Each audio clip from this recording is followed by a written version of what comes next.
Hello, thank you for coming to our 2024 Annuity Study uh, webinar today. So we are going to talk about what drives the annuity customer experience and give some tips on what you can do about it if you're an annuity provider.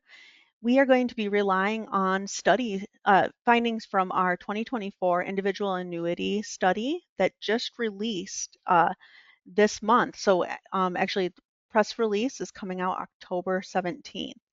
And we are excited about the findings here. We have a lot of new content this year, and this webinar is just going to scratch the surface of a lot of the material we have available. So more to come as we are continuing to dive in and see all of the different new findings. For the agenda today, if you happen to attend our live webinar, it may look a little bit similar. However, we are going to be talking about different things. So there are some similarities to the life insurance study overview that we also did because there are some similar items, and parts of the experience that are going to drive customer satisfaction. So, but there are a lot of differences. So we'll want to make sure we keep that in mind as we talk through this. But just wanting to level set because the agenda may look kind of familiar. But, first of all, we're going to talk about some 2024 results, just kind of give very high level, do a quick little overview of the new index model. Then we'll talk about what impacts dimension performance. So the dimensions are essentially our new index model, and we'll talk about some of the key things that impact that, because ultimately that's going to lead to some of the important, impactful pieces of the annuity experience that a lot of these questions are new or kind of enhanced compared to this material we had in the past in order to further get beneath the experience. And so a lot of that is around meeting customer needs. So both current needs and future needs, depending on if the customer is in a state that they're receiving payments or not. So there are different kind of perceptions of meeting the needs based on if you're currently receiving payments or if you're expecting them in the future. And then talking about the application and onboarding process. This was a topic last year as well, but we've continued to kind of refine and enhance this section. And we have some new insights this year. And with all the new annuity buyers that we have had over the past few years, this has been a real opportunity for a lot of companies to kind of, uh, you know, enhance the experience for customers and really bring online some digital options and really move away from a lot of those hand filled out applications and doing a lot of paper related things. So we'll talk about that and some things that can help make that experience better. And then we'll just conclude with some final thoughts and some information about the study. So jumping into the 2024 results, this just a quick overview. This is our dimension model here on the left-hand side. Our dimension model is comprised of 8 dimensions. So if you're familiar with the annuity study in the past, we had 5 factors, and those factors were calculated using individual attributes within each section. So if you would think about something like product offerings, there would be individual attributes that would roll up into that, which then ultimately would roll into the overall satisfaction index that we have and ultimately the overall score. And now it's a little bit more high level. So these questions are asked sooner in the survey. They're asked at a higher level. There are not separate questions that are behind each one of these. So when you see trust here, it is a question specific to the level of trust with their annuity provider. We're not asking specific sections within trust saying, is this why you trust them? Is this why you trust them? We're actually getting to that kind of on the back end. We're doing a lot of additional analysis to figure out, okay, what's driving trust? What's driving the perception of value for price?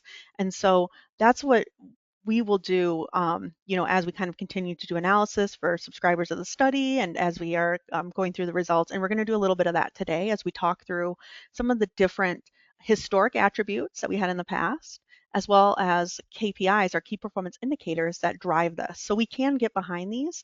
It's just they're not quite what like they were in the past if you're used to our old factor model. And you'll see there's a lot of interesting kind of more holistic measures about the experience. So it really gets more at that relationship when you think about, what does it mean to be an annuity customer of this brand? It's about what you paid, it's about the different channels you have, but it's also about your overall feeling about the brand. It's about how easy it is to do business, kind of these more holistic measures. And so it'll kind of come together more as we talk through it, because even some of the KPIs feel a little bit more holistic, but then we're still able to drill down and get kind of behind that to give you some more kind of tactical uh, items to address that aren't necessarily, kind of this broad topic, right, of trust. We'll kind of get behind that. And then we have the rank chart over here on the right hand side. In addition to changing the model, another thing that we did was we changed the scale. So the scores, even though it's still on a 1,000-point scale, we changed the way the questions are asked. So our scale is only a 6-point, and then we convert it. And what that means, though, that scale has 6 anchored response options. So basically from poor all the way to perfect. So it's hard to get a perfect score. Now, in the past, when we had we had 10-point scale, not everything was anchored. What does an 8 mean? What does a 7 mean? Now, every single point, 1, 2, 3, 4, 5, 6, all have an actual word associated with it. And so that's going to impact how individuals rate the brands. So what it does ultimately is it brings all the scores down. So if you see this and you say, wow, the industry is 645, that seems really low. It is comparatively. So, but you can't compare apples to apples, that 645 back to any studies for any results from the annuity study that you would see in the past. So if you look at a past press release and you look at the score and it's in the 800s, it's different. It's calculated differently. We're able to bridge that for our subscribers to help them understand what the differences look like. We are seeing by using this bridge that satisfaction did increase year over year. So, with all of the new annuity buyers and kind of the changes in the market, and it's been an overall positive experience for a lot of people. So it's just something to note, even though we can't quite show that on here because it's not a complete one-to-one a trend, but we can at least talk about it and give that kind of positive news about the industry overall. And you'll see the award winner for the first time is USAA. USAA is award eligible for the first time. They met our market share requirements, and their annuity product is open to the general public. There are not specific membership requirements, so this is a product that anyone can purchase, which if you're familiar with our property and casualty studies, USAA is not award eligible because of different membership requirements. So just something to note if that is, it's a new brand to see on the list here. So we'll talk through the different results. We'll kind of get into some of the top performers on some of the metrics around communication and talk a little bit more about that too. So what impacts the dimension performance? We are able to take these dimensions, right, and look kind of deeper into them and say, okay, what's behind this? What can we say is driving it? It may not be a direct impact. This KPI doesn't directly roll into trust or roll into value for price paid, but it influences it, right? It does help drive it to an extent. It's has that relationship.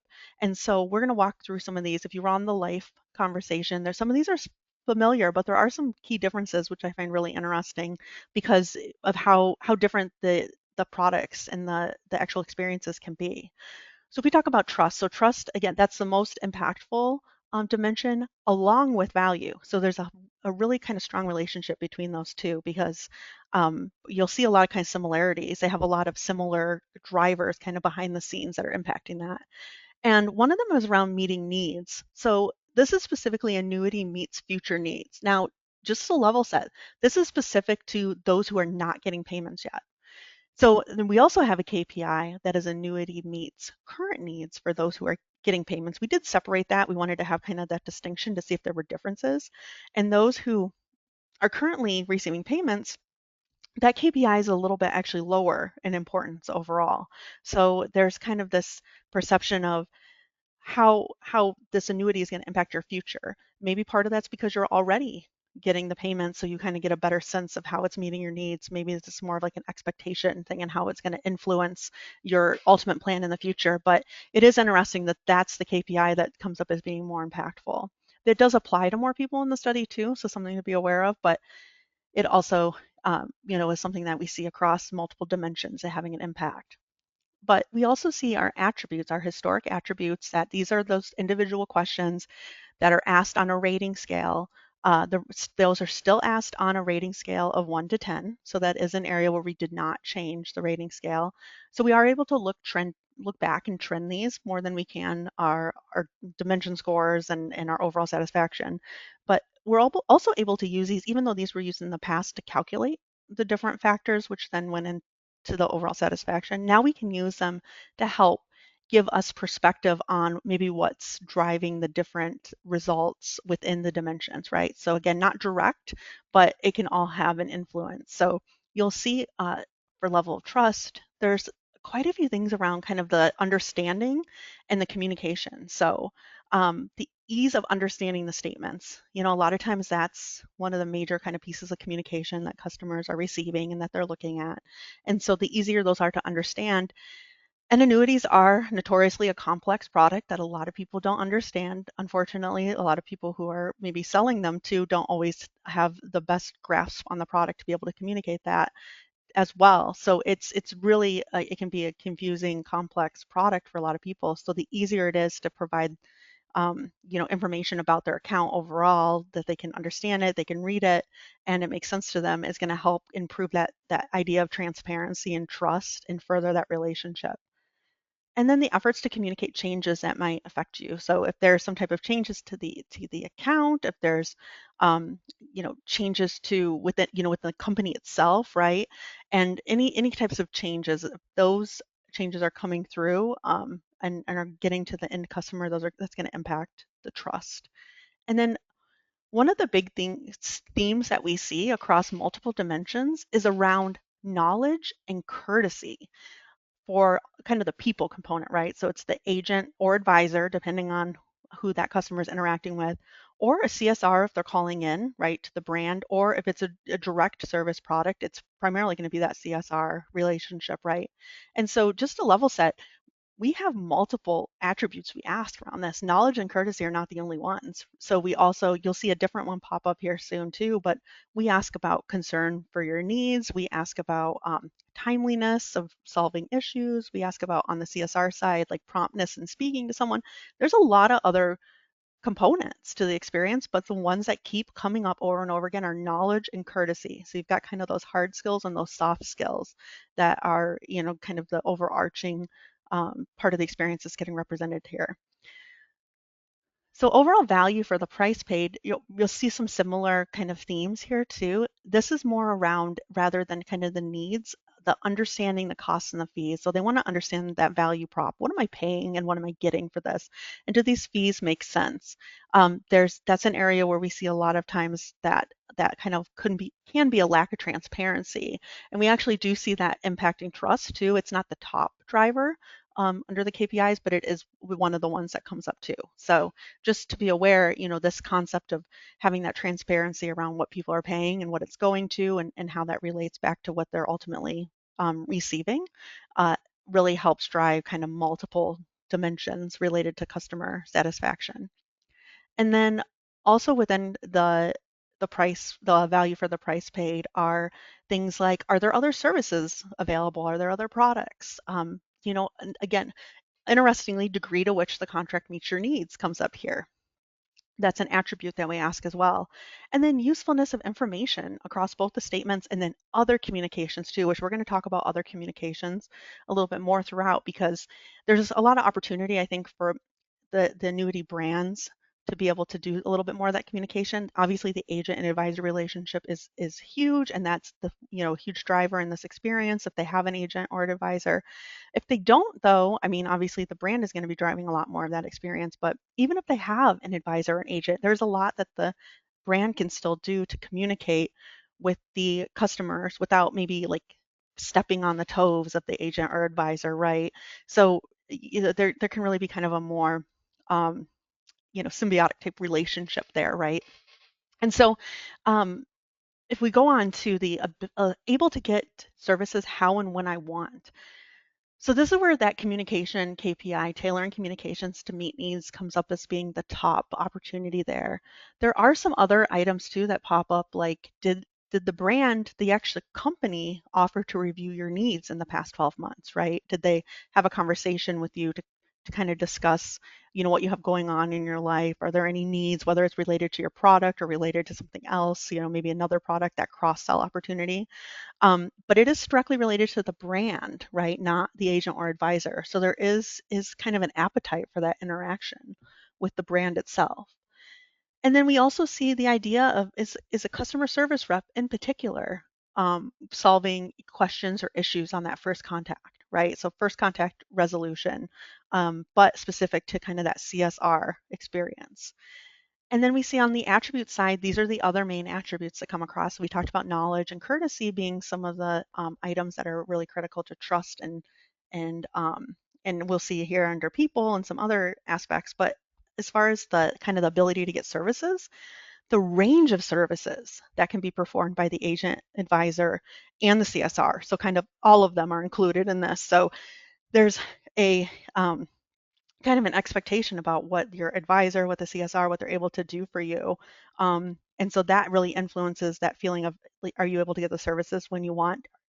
Ultimately, if they can't perform those range of services, then you're going to end up being transferred. You might have to repeat information. So there's a kind of a trickle down effect if they're not able to perform this range of services that you kind of expect.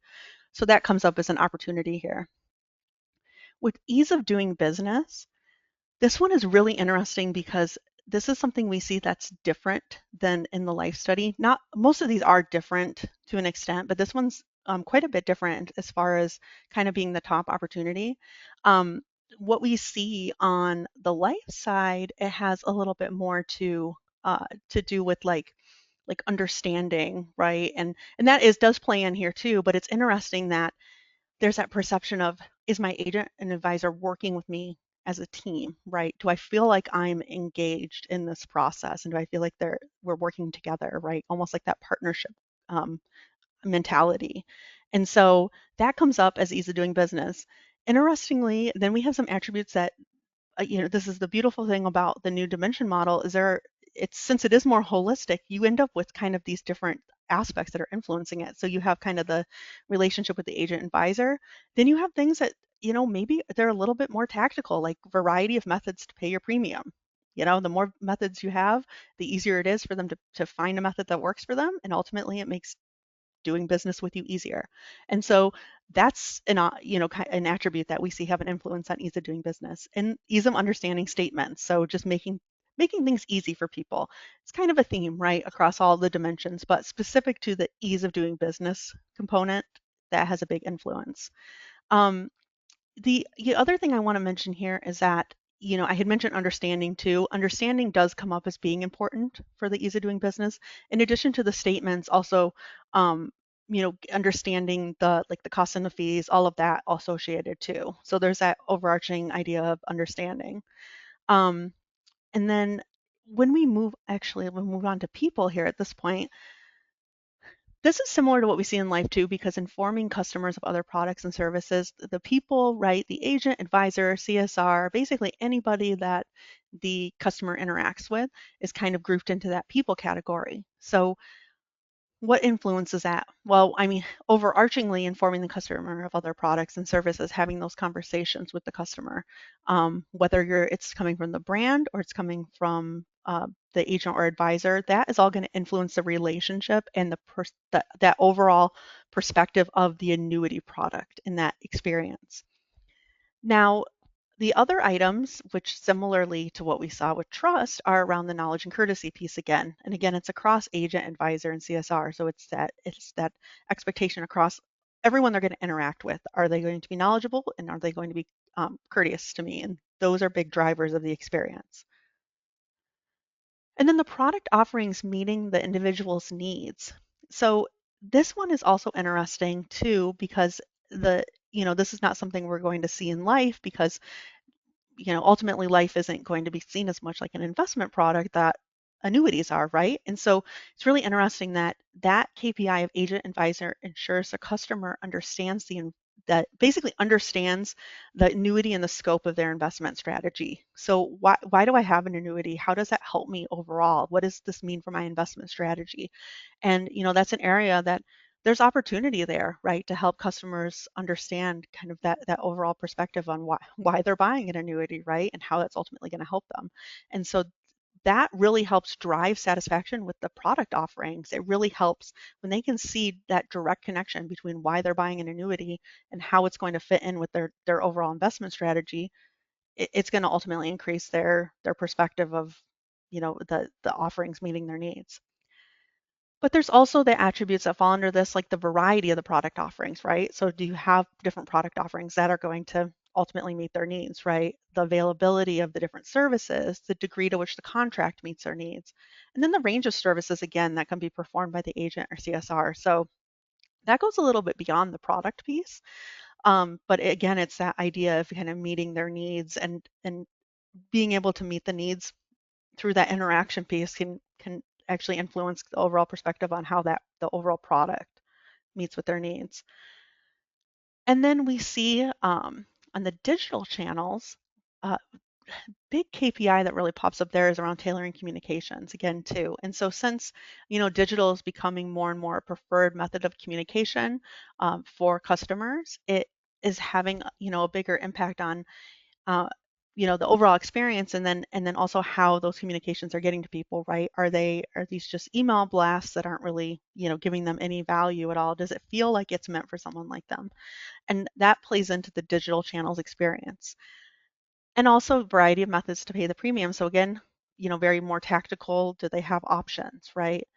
And we also see too that some of the other items that kind of pop up here too are around the application process. So it's not the top KPI, but they are some of the KPIs that influence the digital channels are around, am I getting an introduction to the digital tools during that onboarding process? So do I know what tools I have, right, as a new customer? Are you introducing me to the app if there's an app? What about the website? So kind of onboarding the individuals to those different tools has a big impact on how they view the overall channel.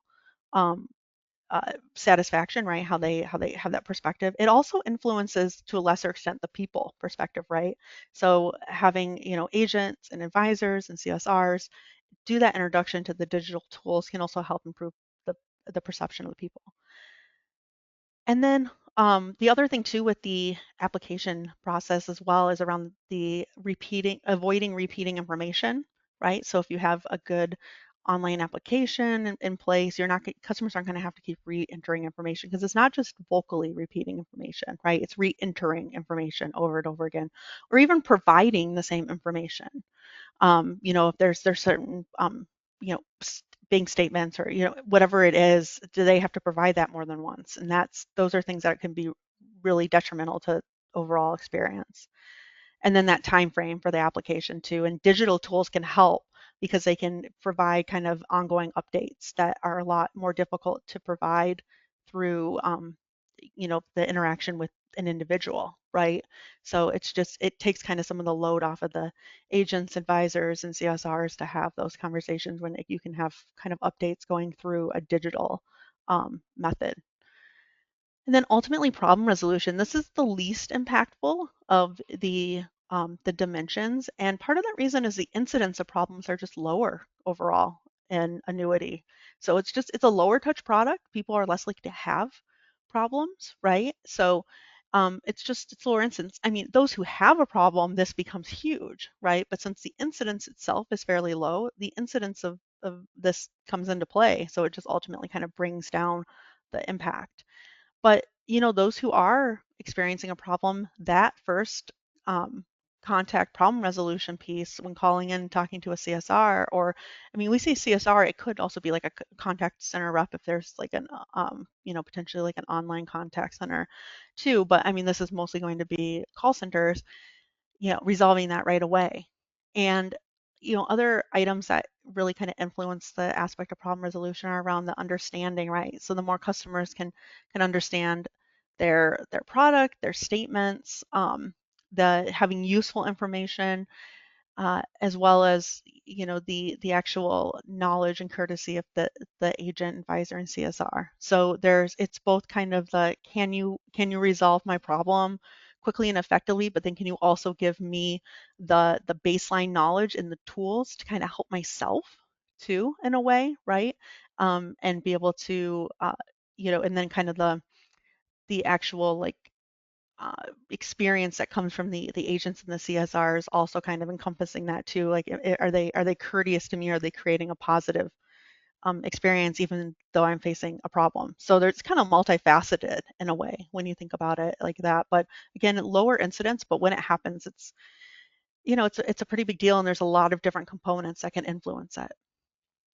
So now that we talked through these different KPIs that are influencing the overall experience with the new dimension model, how do these KPIs look when it comes to the overall compliance rates, and then how brands are doing on them when it comes like the range of performance, right? And so what you'll see here is that we essentially have these bubbles here that are representing the range of performance. So that big green bubble in the very bottom left-hand corner there for the brand offers to review needs in the past 12 months, very low KPI meet rate. It's less impact too. So it's still impactful to the overall experience. It's just on the lower end of all the key performance indicators. So they're all important. It's just less impactful. But that big bubble there means there's a big range. So there's a carrier that's, meeting this 20% of the time, and one that's meeting it, 70 something percent of the time, right? So you've like 50 percentage point gap between kind of the high and low end of what the the providers are doing.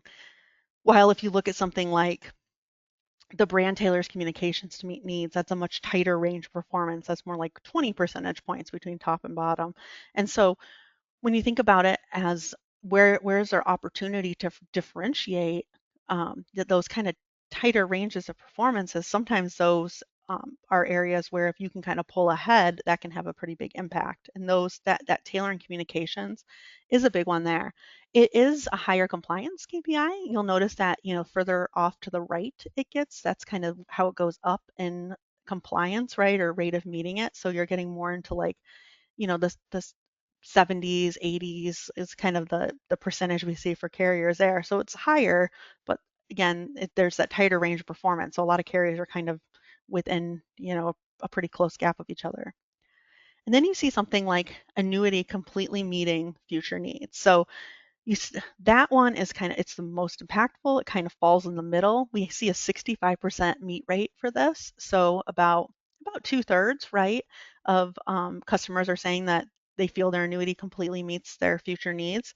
And again, those are for those who are not receiving payments yet. We also have in here too the annuity completely meets current needs. That rate is higher. That's 72%. So it's a little bit less impactful, which is why it's below the annuity completely meets future needs on this, but it's over to the right more because it's more people are saying they're experiencing it. They have a better kind of concept of how it's fitting into their needs and meeting their needs if they're getting the money right now, right? So kind of makes sense, but it doesn't mean, there's definitely things that can be focused on with those individuals to increase the performance there. And so one of the reasons I kind of focused on the annuity completely meeting needs and the brand tailoring communications is that we see a relationship between those two. They're both very impactful KPIs. There's a lot of opportunity to improve the experience here. And that's why we're going to, kind of dive into that a little more when it comes to meeting customer needs. We did talk about this on the life side too, but we're going to come at it from a little bit different of a perspective because we see a lot of opportunity when it comes to the communication piece, when it comes to actually kind of improving this concept of and perspective of how well the annuity meets the needs. So this specifically is around future needs. I'll talk about both here momentarily, but this actual graphic here that you see is kind of the best practices that are specific to future needs. And tailoring communications also is going to impact those current needs too. But really to get customers on board with kind of understanding how that annuity is going to meet their needs in the future, having the appropriate communications, right? Helping them understand, through tailoring the communications, how annuity kind of fits into their overall portfolio and their strategy. But then um, understanding the contract, right? The more customers can understand the annuity contract, the better it's going to help them understand how it's going to meet their need in the future. And that's, just 58% of people are saying that they completely understand the contract. 67% completely understand the statement, so more, but still a lot of opportunity there. So not just tailoring the communications, but how frequent the communications are happening. So this, we do ask this around both the agent advisor and the brand too. So that's something we can drill into that to understand is our customers wanting to get more communications from the brand, or is it the agent advisor they really want to be hearing from? But overall, we're seeing that 83% are saying that they're getting the right amount of communications. Those who aren't, it's not that they're not getting enough. It's not that yeah, they're basically they aren't getting enough communications. They Not many people are saying I get too many communications. So it's not about cutting back on communications. It's more about having more communications, but then also having the right kind when it comes to that tailoring. And then completely understanding the annuity costs and fees, right? We go back to the understanding piece. So there's a lot in here around kind of communication and understanding, and all of that kind of can roll up and help with the perception of how an annuity is gonna meet that person's needs in the future. So we're talking about the kind of relationship between tailoring communications and meeting needs. This is a little analysis here that looks at, okay, we know that if I can tailor my communications to, what to personalize, right? It's that personalization component and helping customers really feel like you understand them and get get an idea of like you know what their needs are and know how to help them. Then that's going to ultimately drive up their perspective of how well the annuity is meeting the needs. But overall, it's definitely going to reflect on their perception of that brand, right? And how you and their agent and advisor are meeting the needs. Now, what happens if maybe one of these is met and not the other, right? So what happens if they're getting tailored communications, but they're not getting their needs met, and vice versa? So we've kind of broken this out to see the impact. So this includes both customers who around current needs and future needs. So we've kind of grouped those customers together. And so if a customer says, hey, my needs are not getting, I don't completely understand how this is meeting my needs, but whether it's now or in the future, and I'm also not getting any tailored communications, then overall satisfaction is a 420. And that's only 12% of people, so it's a lower percentage, but it, among those individuals, it has a huge impact. It's um, significantly lower than even those who receive tailored communications, but maybe they don't understand how the product meets their needs. And then those who say their needs are getting met, but they're not getting any tailored communications, which is interestingly only 6% of people. So it's a very low percentage. So you can kind of see how it does seem to go together a little bit more, that if they say they're getting their needs met, they are probably more likely to be getting those tailored communications as well. So they kind of go hand in hand. And then those 64% of customers are saying that both their needs are getting met and they're receiving tailored communications. And again, this is across both current and future needs as well. So 64% satisfaction is 737.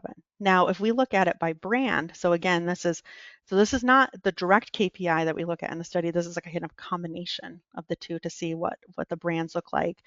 We look across and we see from like USAA, Lincoln Financial, Nationwide, Prudential, Mass Mutual. Those are some of the brands we're actually going to look at a little bit more in depth, because those are some that kind of came to the top. We also have other brands that perform on this too. It's a pretty high range of performance here. Top brand 82% down to 52%, the lowest, right? So there's some opportunity, and maybe looking at some of these top brands and seeing what customers are saying they're receiving, how were these communications tailored, can maybe give some perspective on maybe what's working, right? So we don't have direct communications, that's an analysis for another time, but in just looking at what individuals are saying and how the communications are being tailored to their needs, that gives us a little bit additional insight. So we asked this question across anyone who says, yes, the communications I've been getting were tailored to meet my needs. What we did is then we also cut it for people who said, that they completely feel their needs are being met, but whether they're future needs or um, their current needs, right? Depending on whether or not they're getting payments now or in the future. So it's not only are we looking at, where the communications tailored, but then are your needs being met, and what do those communications look like? So people who are saying that communication was appropriate for someone like me, that's the most common type of kind of tailoring of communication we're seeing, right? Across those who feel their needs are being met and they're, getting these tailored communications. So it's 43%. You see some brands like Lincoln Financial and Nationwide and Mass Mutual. That tends to be one that a lot of individuals say, is kind of how they're feeling those tailored communications are coming through to them. So it's maybe not specific to that person individually, but kind of more of an overarching, you understand as their annuity provider, kind of their position in life, right? It's appropriate for someone like them. Maybe they're, um, the point of life that they're at, or maybe, you know, you might have a sense of their, are they going to buy a house soon? Are these people nearing retirement? There's a lot of different, concepts that can go into that, but just kind of understanding that life stage they're in. And then if we look a little more specifically at kind of the idea of, is it relevant to their personal goals? So that gets a little bit deeper, right? And so, we see being a little bit higher percentage here from USAA. That's another one where Lincoln Financial, we're seeing more of those communications. The personalized message for my agent or advisor, that's an area where we see nationwide. That's a big communication we see there, right? So there's a lot of opportunity kind of for that personalization from an agent advisor. Um, sometimes we see that also from the brand too. That's kind of the last one where we see, that's the one we see USAA higher at, right? Because of the, um, the more direct model there. So more of those personalizations coming from the brand. We also see like both related to services I expressed interest in and then products I expressed interest in. So those, services can be something that maybe, is offered kind of alongside of the annuity product, whether it's information on estate planning, maybe it's even the digital tools, right? Giving like, hey, I expressed interest in being able to get an online account set up. And then you send them communications around that. That's going to kind of meet that need. Yes, I expressed interest in that service. And then products are going to be, additional products that maybe the annuity provider has, or maybe the agent or advisor can help direct them to that, maybe through a different brand. But again, it's that kind of holistic relationship that they're working on. And those are areas where we see USAA kind of pop up in. We also see those being bigger communications too from nationwide. We see Prudential kind of similar across the board. They're not as much in kind of one specific area. So there's a lot of different kind of approaches to these communications across different brands. All of these brands kind of have different operating methods, right, and operating systems. And, we have mutual companies here, we have public companies. So there's a little bit of a difference in how some of these are addressed. So it's interesting to look at and see, what the customer's perception is, because these are the customers who are saying my needs are being met, and they're getting those tailored communications. And then another item that was on the previous slide where we had talked about what can drive improvement and customers having a perception of having their needs met is around making things easier to understand, right? The more they can understand their statement, their costs and fees, just the contract overall. And so what makes a statement easier to read, right? So obviously we recognize that there is, going to be some limitation on what a brand is able to do around these statements. There's certain legalese and different language that is not going to be able to be changed, but taking that into account, you can help supplement that information, right, and help explain things and give them the tools to help, learn about their product in more detail. And so we give a pick list essentially to those who don't understand their statement and say, well, what would help you understand it more? And the top thing is reducing complexity, just making it easier to read. I know that's kind of broad, right? What does that mean? But just kind of making things more simple. Reducing the amount of language on a page, just making it more clear. And I think what goes kind of in hand to hand with that are some of these other items, things like providing a guide or a diagram on how to read the settlement, or sorry, excuse me, the statement. So giving the customer some additional tools, whether that's online, maybe that's an online tool that they can go on and look at and see how to read it, or maybe it comes with their statement, but giving them that more visual kind of uh, viewpoint. Definitions for jargon, again, visual, making the statement more visual, or just removing jargon altogether, right? So people are less inclined to say just get rid of the jargon. They want those definitions, and ultimately I think that's for the best because that will help them understand what that jargon means so that they'll ultimately understand their product better. And there's also a little bit of appetite for things like educational videos, but even just getting an additional explanation from the agent or advisor, that's not kind of the big area that people are asking for. It's more around giving them the tools that will help them understand versus just taking it out of their hands.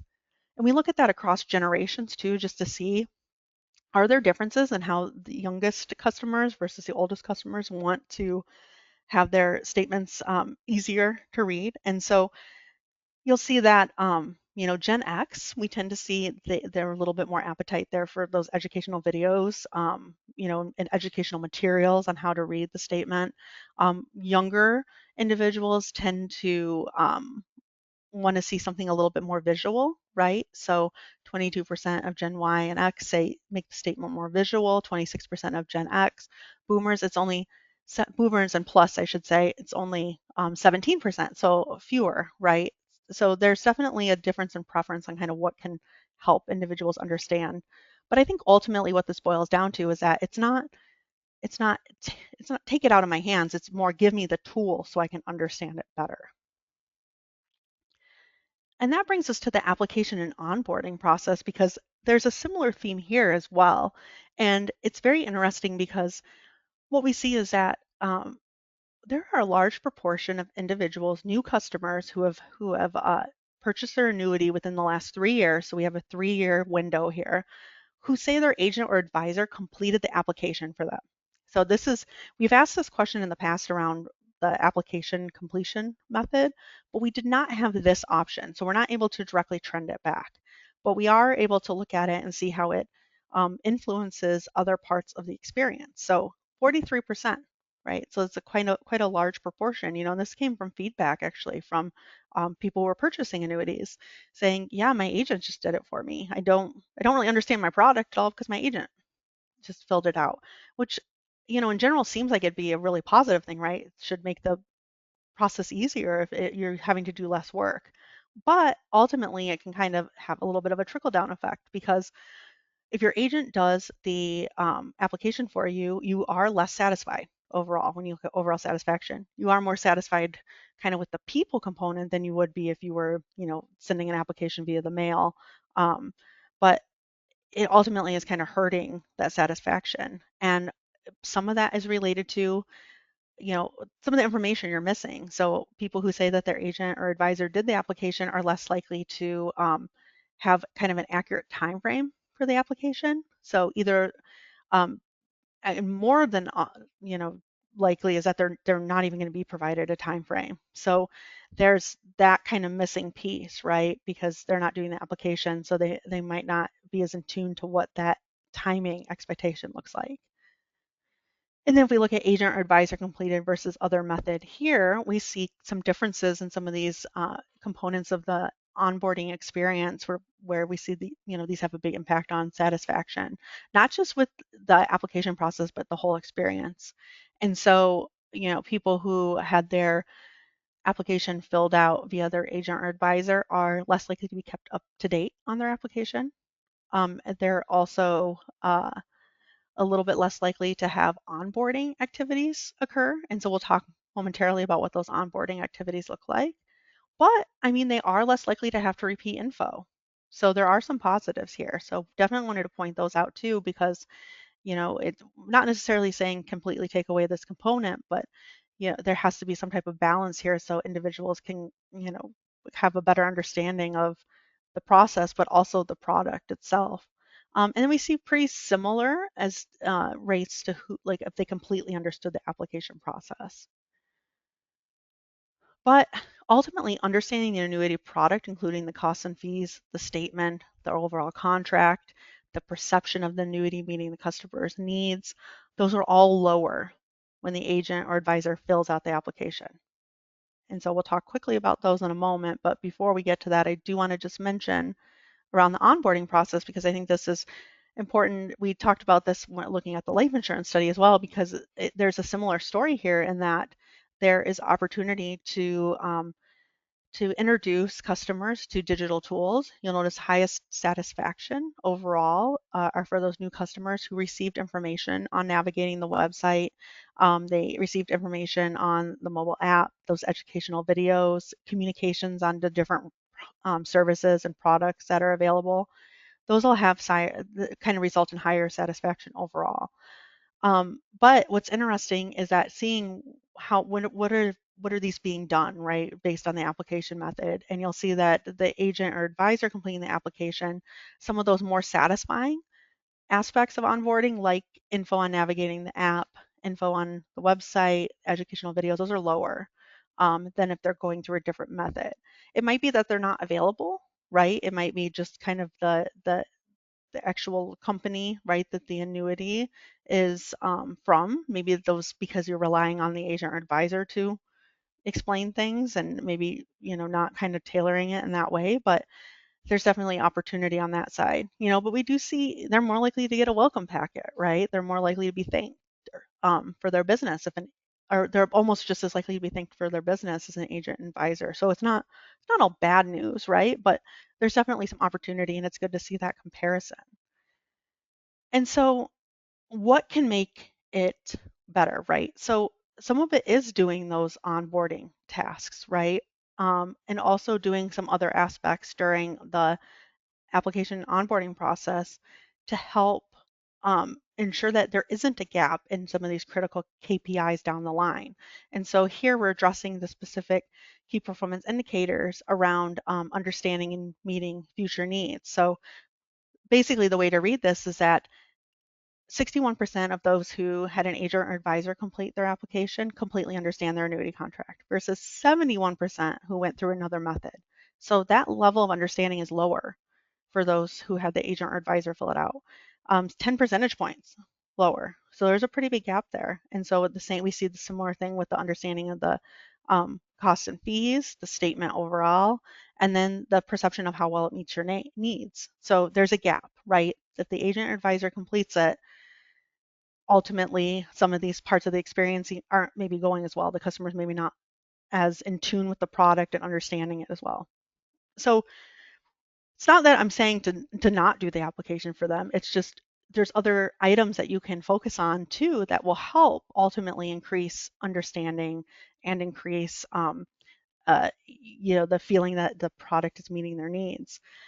And so some of those things that can be done are, if you were to provide an accurate application process time frame, to say, okay, typically it takes X number of days to get to hear back, and have that be accurate. The overall understanding of the annuity contract is 74% among those whose agent filled out their application. So it's much higher than for those who didn't necessarily have that, right?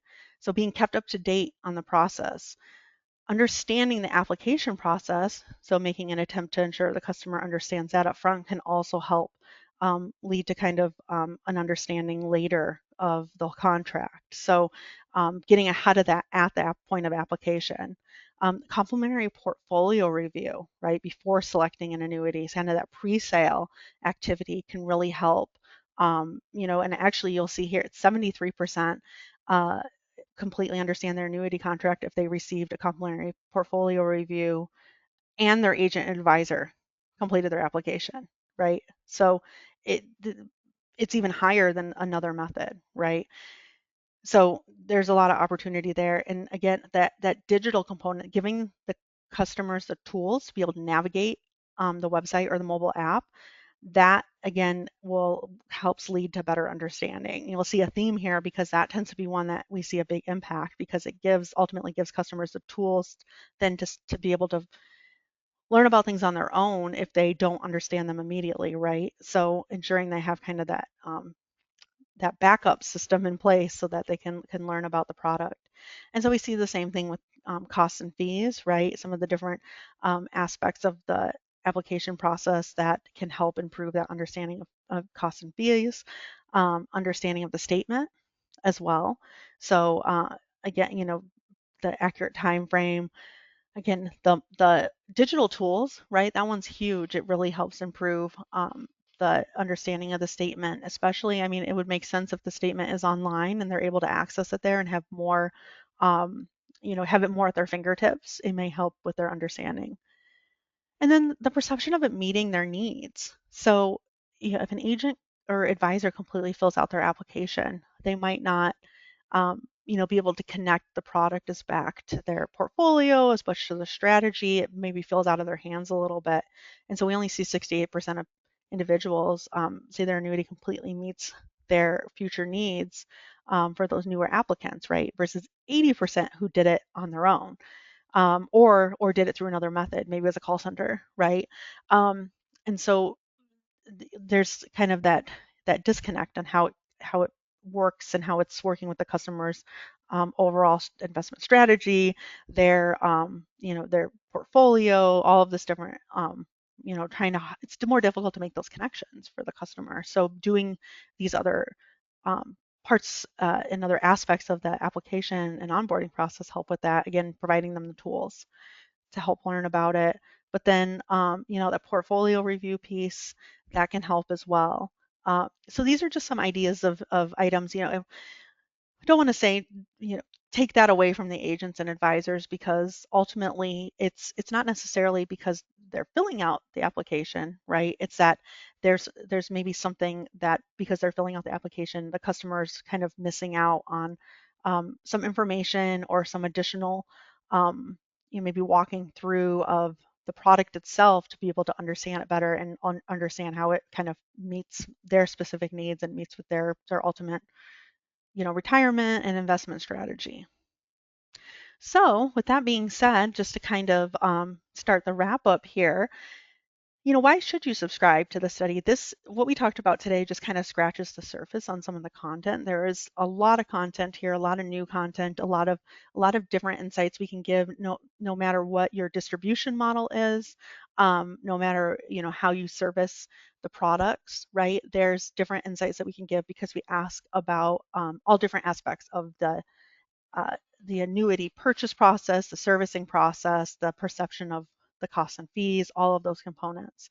And so we talked about some of the stuff that's actually in the executive briefing today, but there's other items as well. So we look at things like brand image. We didn't look at that here today. We also talk about shopping and purchase drivers. So one thing we did not touch on today at all is actual data around new buyers. And besides the purchase experience, we're not talking about the new buyer's actual shopping experience. So we look at both buyers and non-buyers to see why they ultimately decided to go with a certain brand. And then maybe those, if you decided, hey, I'm not going to buy an annuity now, why, right? And what's driving that perspective? Is it something that you learned as a shopper? Is it something that maybe your agent or advisor advised you of or against, right, when it came to purchasing an annuity? So we have insights there um, as well as more insights into the actual distribution channel. So we didn't get into that as much here, but we have that. We have information around financial health of customers, so you can get an idea about how that overall financial health can kind of impact their expectations and when it comes to working with you as an annuity provider.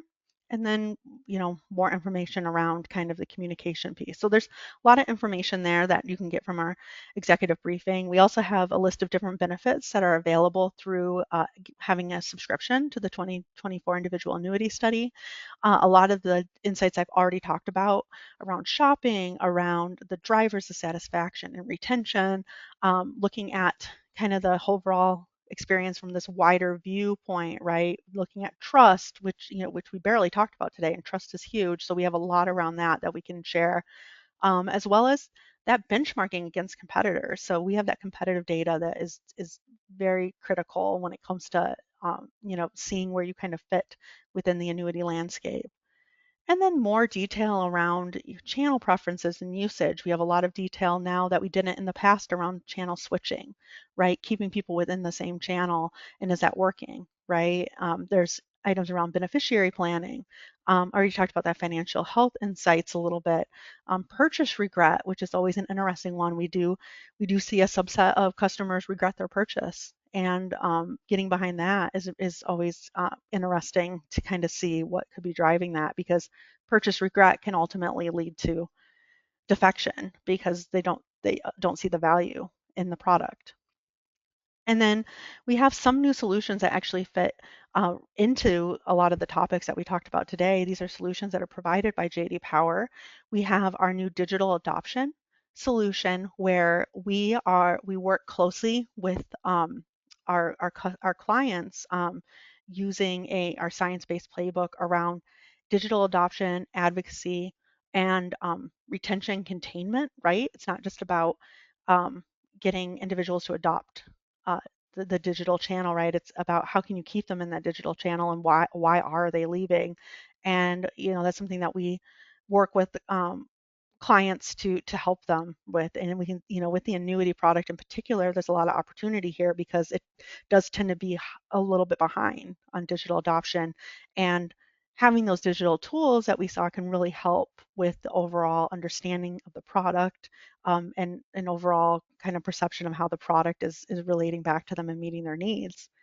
And then we also have our agent and CX training. This also applies to advisors as well, but typically we think about this as kind of an independent agent training, but this really is any agent training, the agent CX training. So this is not product training, right? So there's a lot of product training out there, and what we find actually in our independent agent study is that agents don't necessarily want more product training. It's important for them to understand the products, but they like the aspect of getting training on other things, right? Other around customer experience. How can I be a better agent? How can I, deal with difficult situations, right? How can I build that relationship with my customer and help them better and provide them better advice? So that's the type of training that we provide.